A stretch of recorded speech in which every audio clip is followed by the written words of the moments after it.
So, good morning. I want to welcome you to the sitting of the second quarter of the Honorable House of Representatives. My name is Emmanuel N. Davis. Again, is last broadcast on KTV on the House of Representatives.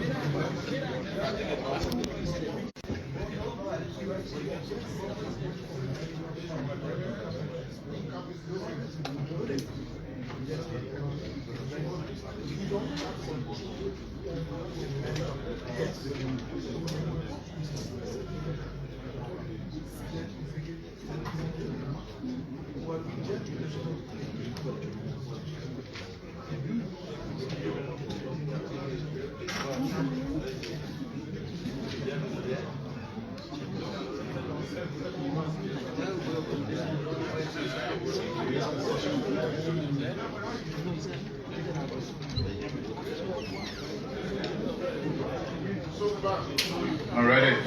Yes, with the information. Do you have your seat? I said that already. The speakers colleagues, we are pleased to welcome the Honorable Speaker Richard Mamweku in his official capacity on the very first day of session. Thank you so much. So that is Mr. Speaker, Honorable Richard Mamweku, Mr. Deputy Speaker, and to the movement, with the information.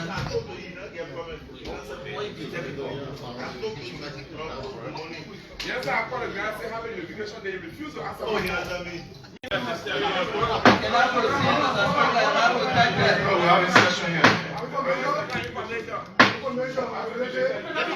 We're not having birthday party, we're having session. Please, I beg you. We're not personal meet and greet. We're not here for personal meet and greet, please.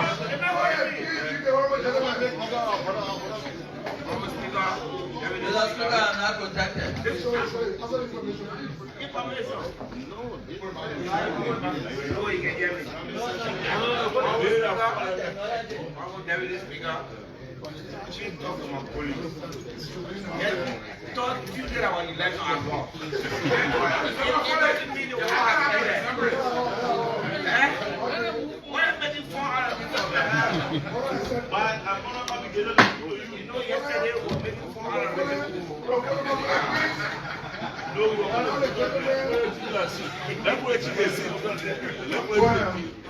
Okay, so with the information that's provided, discovery of the evidence, we've been told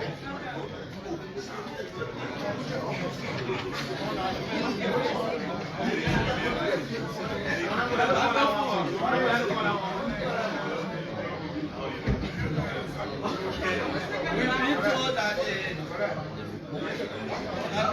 I've been requested to restate.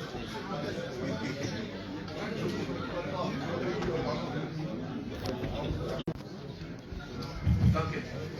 Mr. Speaker, so I'm poised to restate my unreadiness with the information being provided that the report emanating from the Ministry of Internal Affairs is very colonial. So I will be ready to vote if we can just read the cover page of the committal letter of that report and the decision thereof for submitting that report to the Internal Affairs and the Committee on Race, Business and Finance. Copies of that report should be officially printed or submitted to other members. I will be ready to vote if that amendment can be considered. Thank you. Also accept.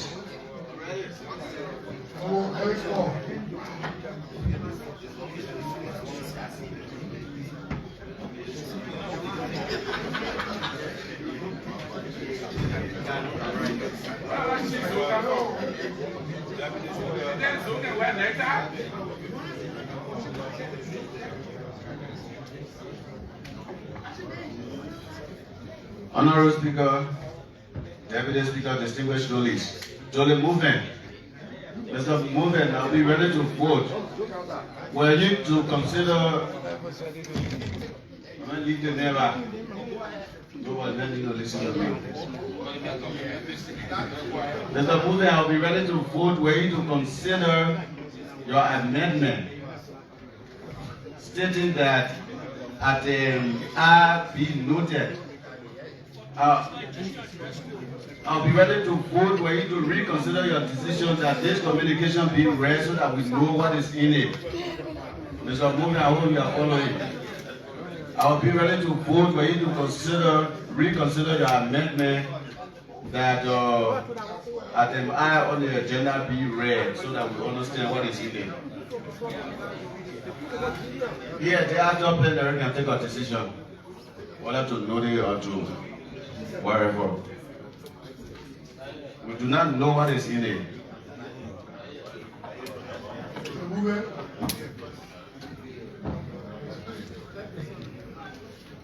For the purposes of understanding of the communication, and without trying to imply that this plenary will want to go into the technical aspects of the submission of the foreign ministry, for the purpose of clarification for our understanding, and the hope that the technical aspect will be handled by the appropriate committee, I so accept.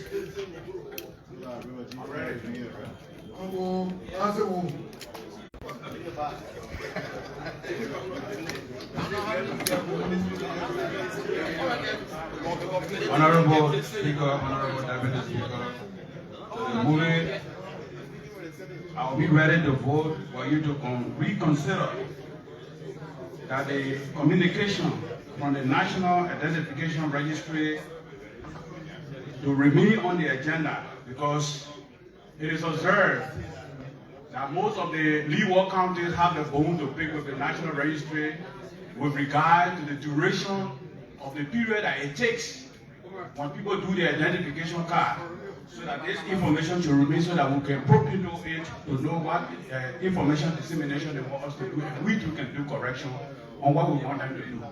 I so submit.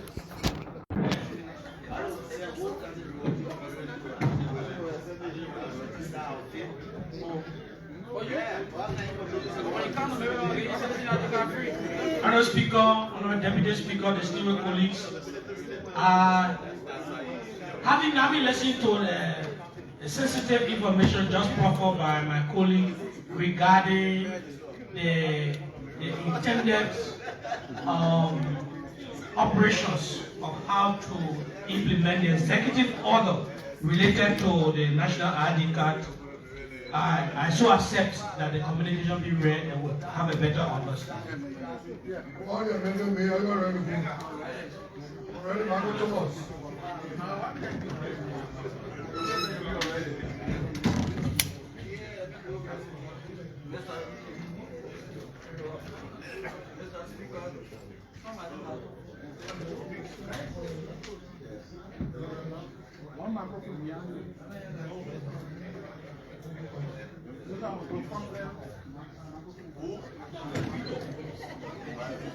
Mr. Speaker.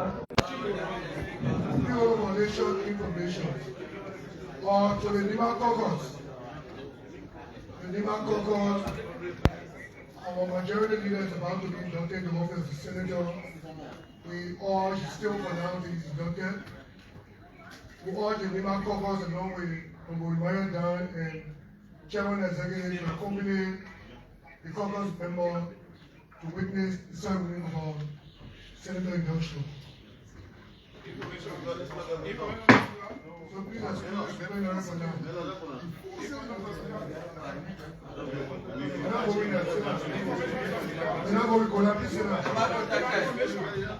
Okay, so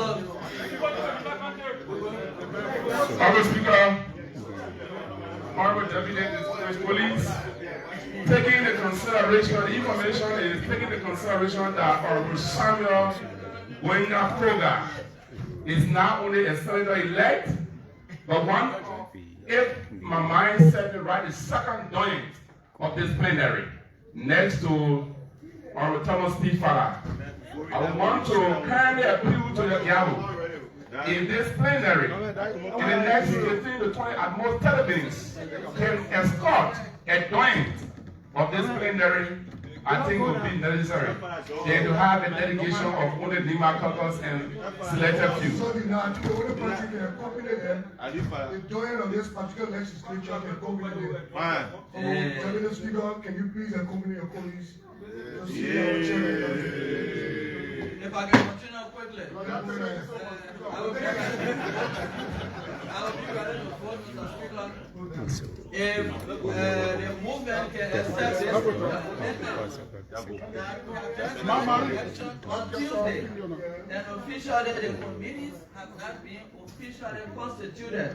So having item D on our agenda, that is notifying plenary for discharge petition, I think this communication should be deferred until the committees can be fully structured with all of the members and chairs constituted. Thank you.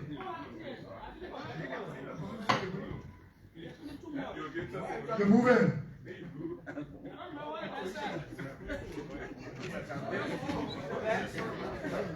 Number movement. Number Johnson William. Honourable Speaker,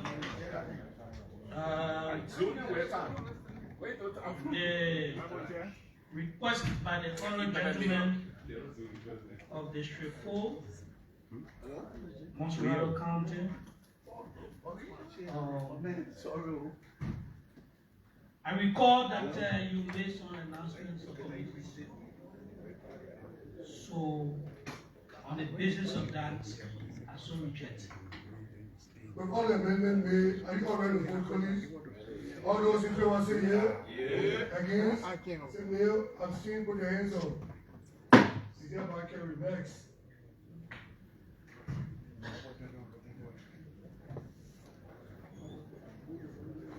Next one with Deputy Chief Judge. Call for petition. There is no petition, Honorable Speaker. Call for standing committees report. There is none, sir. Call for special committees report. No special committee report. Call for motion, bills, and resolution. No motion, no bills, no resolution. Business of Speaker's desk. Yes, sir. Communication from the Liberian Senate. March 17, 2025. Honorable Richard Nabekun, Speaker, and members, House of Representatives, in section Capitol Building, Capitol Hill, Monrovia, Liberia.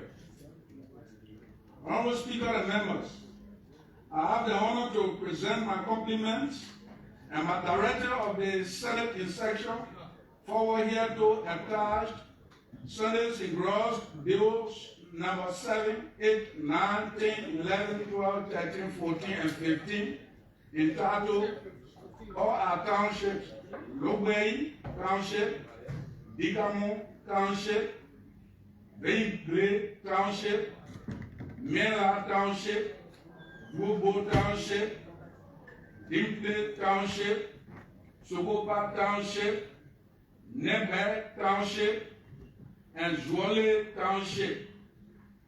The above mentioned bills were passed by the Senate on Thursday, March 13, 2025 at the hours of 13:40, 13:45, 13:50, 13:55, 14 hours, 14:05, 14:10, 14:15, and 14:20 GMT respectively, thus seeking your timely concurrence.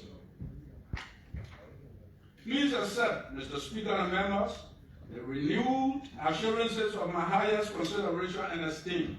Kind regards, sincerely, J. Namla F. Sinwick Sr., Secretary of the Senate.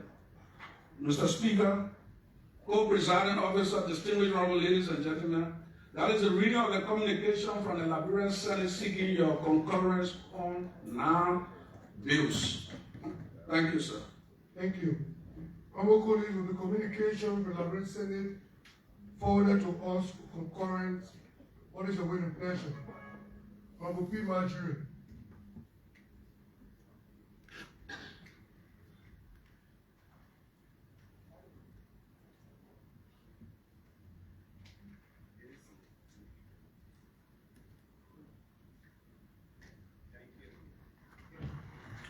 Thank you, Honorable Speaker. Honorable Speaker, Presiding Officer, Co-Presiding Officer, fellow colleagues. Concerning the communication from the Liberian Senate forwarding to the House for concurrence, referencing in gross bill number 7, 8, 9, 10, 11, 12, 13, and 14, referencing the following townships: Dubay, Digamo, Begley, Miela, Duobo, Dimbley, Sokopa, Nengley, all from Nema County, are moved, if I can obtain a second, that they be received and forwarded to the following committees, and that these committees should report into it. And the committees are the Committee on Judiciary and the Committee on Internal Affairs. So moved. The motion made by the Right Honorable P. Marjorie has been seconded. Are you all ready to vote? All those in favor say yea. Yea. Against the no. Abstain, put your hands up. The vote is carried. Honorable Deputy Chief Clerk, act accordingly. Yes, sir. Next. Communication from Honorable Anthony F. Williams. Honorable Richard Namekum, Speaker, 55th National Legislature, House of Representatives, Capital Benin, Republic of Liberia. Dear Honorable Speaker and distinguished colleagues, reference, request to invite the heads of key government entities to address the illegal presence of Burkina Bees in the Southeast. I present compliments and wish to pray the indulgence of this august body for the second time to invite the heads of the Liberia Refugee Repatriation and Resettlement Commission, LRRC, the Ministry of Justice, Liberia National Police, Liberia Immigration Service, LRS, Ministry of Internal Affairs, Ministry of Agriculture and Forestry Development Authority to provide strategies and or plan regarding the coping of influx of illegal immigrants, Burkina Bees, within the southeastern region and other parts of the county. Honorable Speaker and distinguished colleagues, there are troubling reports that Burkina Bees that are illegally operating in the southeast are producing single-barrel guns intended for their illegal operations, as well as terrorizing peaceful Liberians, thus instilling fears. Some of the citizens have repeatedly complained about the increasing wave of illegal immigrants Burkina Bees. This, among other things, as complained about, have the propensity to derail the peace of this country, considering the historical role played by Burkina Bees during the Liberia civil unrest, looking at how poor our borders are. Honorable Speaker and esteemed colleagues, the presence of Burkina Bees in our country has been a pressing issue for the past years, thus posing security threats. This matter needs our serious attention because it's similar to the beginning of the crisis in Mali today. Citizens are accusing those illegal immigrants of illegal encroachment of lands for farming, settling in forest areas along the Ivorian-Liberian border. Despite lacking proper documentations, they are engaging in activities such as farming, mining, hunting, and pig sawing. We must act swiftly to prevent social unrest and potential xenophobic reactions. Our limited resources hinder effective border protection, emphasizing the urgency of collaborative efforts in handling this matter. Honorable Speaker and esteemed colleagues, again, I herewith crave your indulgence to invite the supra entities of government as I submit. Best regards, Honorable Anthony F. Williams, Representative Cleo Sorogan, Electoral District Number 2, Maryland County. Honorable Speaker, Co-Presiding Officer, distinguished honorable ladies and gentlemen, that is a reading of a communication from your colleague, Honorable Anthony F. Williams. Thank you, sir. Thank you, Deputy Chief Clerk. Honorable colleagues, co-presiding, with the communication from our Right Honorable Anthony F. Williams, from District Number 2, Maryland County, what is the waiting pleasure? Honorable Austin B. Taylor.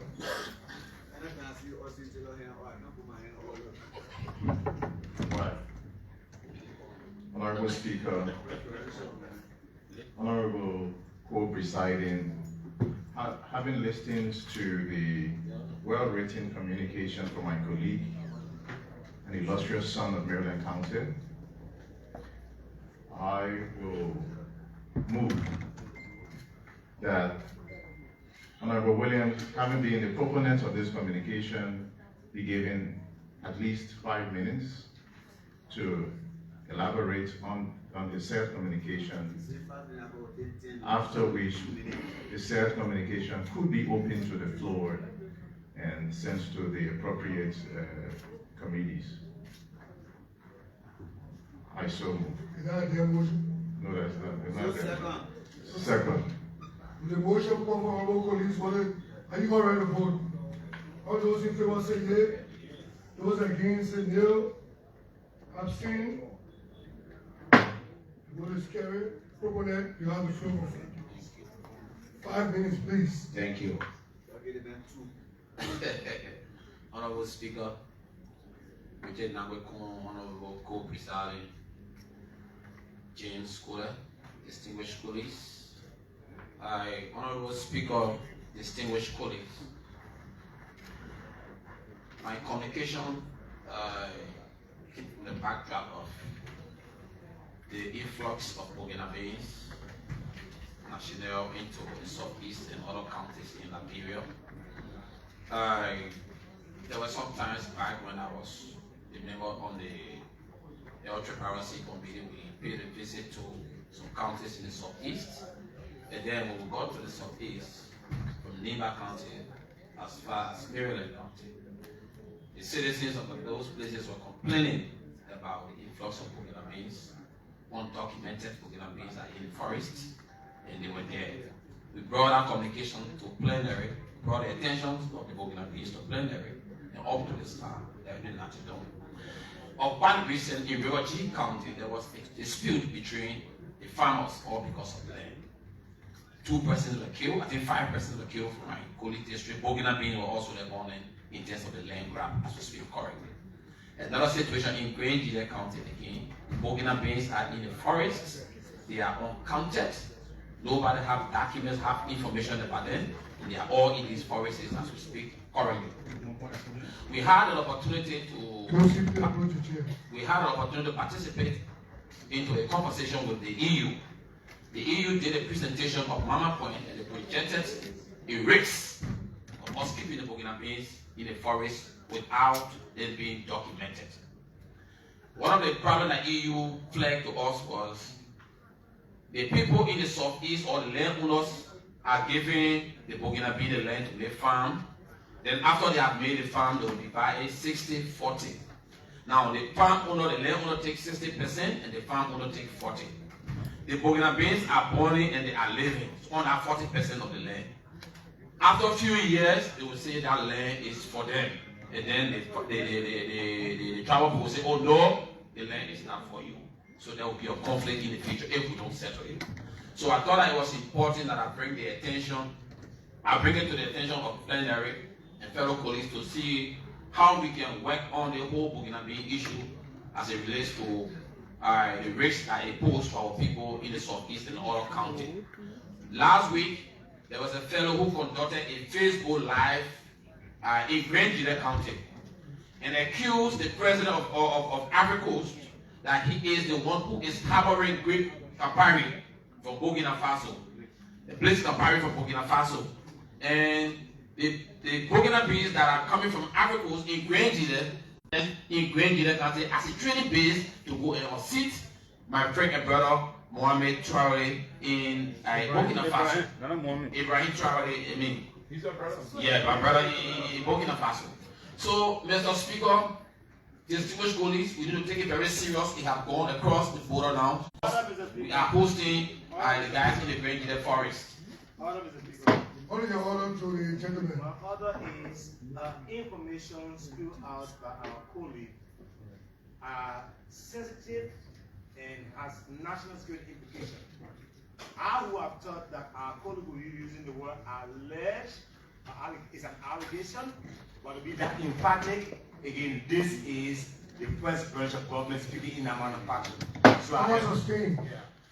I thank you very much.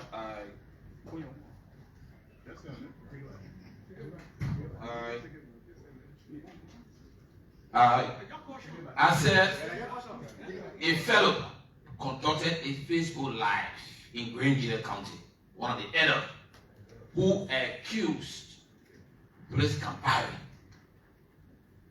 allegedly, and said Blaise Campari is the one that is sponsoring the Burkina beans in Liberia to go on seat Ibrahim Traore in Burkina Faso. Like he said, it has a serious national security implication at this time. At first, we were discussing about land grab, we were discussing about conflicts, undocumented Burkina beans, but right now, Liberia is being thrown into fueling conflicts into other countries, alleged but that identical follow that identical Facebook Live. Either it's from Burkina Faso or from where. So, Mr. Speaker, I co-presiding distinguished colleagues, I will create the indulgence of plenary to move expeditiously to make sure that the various committees or the various ministries and agencies that are tasked with this delegate workings of the Burkina beans to invite them here so that they can be able to tell us what are their roadmaps to be able to document the Burkina beans or to be able to establish what are they doing in the forest so that tomorrow Liberia cannot be held liable when anything goes wrong either in Africa or in Burkina Faso. I so submit. Taylor, can you continue? Okay. Let me recognize the right gentleman from Nikutan. Thank you, Speaker. Speaker Kofi. The point as made by our honorable gentleman from Maryland County cannot be taken lightly. As a matter of fact, the record has shown that another colleague from Grand GDF, the Honorable Jacob Didi, made those same assertions in our last sitting. These are critical issues that may lure our country into some crisis. So without belaboring the point, Mr. Speaker, I want to move, concerning the sensitivity and not going into the details of this discussion, I'd like to move that those relevant agencies, as mentioned in his letter, be invited to plenary in an executive session so that the issues can be discussed exhaustively in an effort to find a remedy. By that, I move, if I can retain a second, that be done immediately. So, second. With the motion put forward by the right honorable gentleman from Nikutan, and then seconded, are you all ready to vote? Already, Honorable Johnson William. Honorable Speaker, Honorable Co-Presiding, distinguished colleagues to the movement, I'll be ready to vote because I'll be ready to vote if the movement will accept the fact that we attach timeline to as to when we should invite those institutions for executive hearing. Again, because of the urgency, I like the we do the letter so that they appear in our next session on Tuesday. Tuesday is going to be May next Tuesday. The amendment may I go now ready to vote. Honorable P. Majuri. Thank you, Honorable Speaker. To the movement, I'll be ready to vote if we can list those entities that we are talking about, and I'd like to propose that the LRS be one of them. The letter as written by the colleague named those agencies? No. Hello. The letter did not name them. Hello. The letter as written in red listed those agencies, but for expediency, if LIS is not included, is it included? So it's moved. Surplus. Surplus. Appreciate it. So the amendment, follow amendment, are you all now ready to vote? All those in favor say yea. Those against say no. Those abstain, you can put your record off. The vote is carried. Over the chief clerk. Yes, sir. Accordingly. Yes, sir. Next. Communication from Honorable P. Mark Jure. March 15, 2025. Honorable Richard N. Kuhn, Speaker, House of Representatives, Monrovia, Liberia. Dear Honorable Speaker, I present compliments and sincere best wishes. The Assets Recovery and Property Retrieval Task Force was established on March 5, 2024 through an Executive Order number 126 and renewed on March 5, 2025 by Executive Order number 145 to retrieve, recover, restore, and reinstate the fixed and liquid assets of the government of Liberia from within and without our borders that have been unlawfully and illegally converted to private use by government officials and employees that were placed in positions of trust. Mr. Speaker, fellow colleagues, since the establishment of this august body, there is little heard about its mandates, operations, and achievements. At this point in time, it is important for the Liberian people to know what is happening at the Assets Recovery and Property Retrieval Task Force. The Liberian people will be happy to know the gaps between what goes missing and what is recovered and what is ultimately returned. I'd like to pray the indulgence of plenary to cite Councilor Chairman of the Assets Recovery and Property Retrieval Task Force on Thursday, 21st May 2025, to appear before this August Valley plenary to deliver a full report of its achievements since the establishment of the entity. Best regards, Honorable P. Marjorie, Representative, Upper District Number 1. Mr. Speaker, Co-Presiding Officer, distinguished honorable ladies and